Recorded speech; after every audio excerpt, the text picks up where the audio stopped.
আচ্ছা ভাবুন তো, একটা মাছ যার শরীরে বিদ্যুৎ আছে 600 ভোল্ট জীবন্ত। এটা কোনো সায়েন্স ফিকশন না।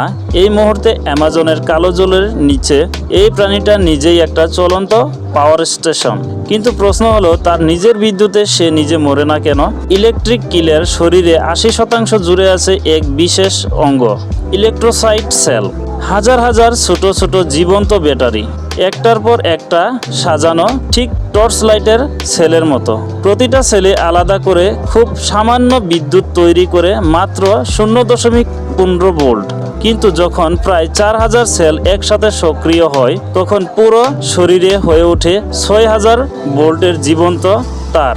মস্তিষ্ক সিগন্যাল পাঠায় আর মিলিসেকেন্ডের মধ্যে জ্বলক। এই শক এতটাই শক্তিশালী যে একটি পূর্ণবয়স্ক গুড়াকেও অজ্ঞান করে দিতে পারে, এমনকি মানুষের স্পন্দন থামিয়ে দেওয়ার ক্ষমতাও রাখে।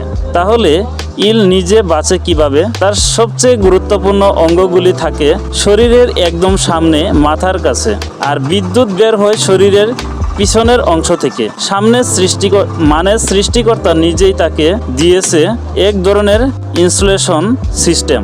লক্ষ লক্ষ বছরের বিবর্তন একটা সাধারণ মাছকে বানিয়েছে পৃথিবীর সবচেয়ে ভয়ঙ্কর জীবন্ত অস্ত্রগুলোর একটি। আর এখন একটা প্রশ্ন থাকে যে, যদি মানুষের শরীরে এমন সেল থাকতো তাহলে পৃথিবী কেমন হতো?